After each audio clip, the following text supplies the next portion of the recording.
Hi అండి, నేను మీ హైదరాబాద్ పిల్లని. లైక్ చేయండి, సబ్స్క్రైబ్ చేసుకోండి, సపోర్ట్ చేయండి. ఫస్ట్ టైం నా ఛానల్ చూసిన వాళ్ళు లైక్ మీ సపోర్ట్. నేను మొన్న సనత్ నగర్ స్టీల్ ఫ్యాక్టరీకి వెళ్ళానండి.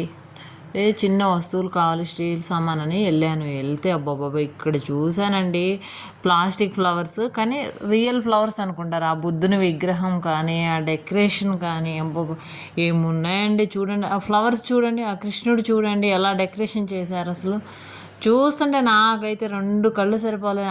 అవి ఫ్లవర్స్ చూడండి, అవి నేనైతే రియల్ ఫ్లవర్స్ అనుకున్నానండి.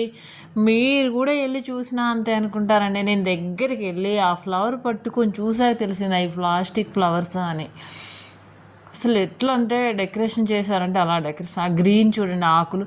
నేనైతే ఇవైతే ఆకులు వెళ్ళి చేత్తో గిల్లి చూశానండి ఆకుని. ఈ ప్లాస్టికా రియలా అనేది. అసలు అలా చేశారండి సెట్టింగ్. అసలు ఎవరైనా చూస్తే ఖచ్చితంగా అవి ప్లాస్టిక్ అని ఎవరు అనుకోరండి. దగ్గరికి వెళ్ళి ఆకులు పట్టుకొని చూస్తేనే అనుకుంటారండి. నేను స్టన్ అయ్యానండి. అసలు సూపర్ అండి. ఫస్ట్ టైం నా ఛానల్ చూస్తే మీ హైదరాబాద్ పిల్లనండి. లైక్ చేయండి, సబ్స్క్రైబ్ చేసుకోండి.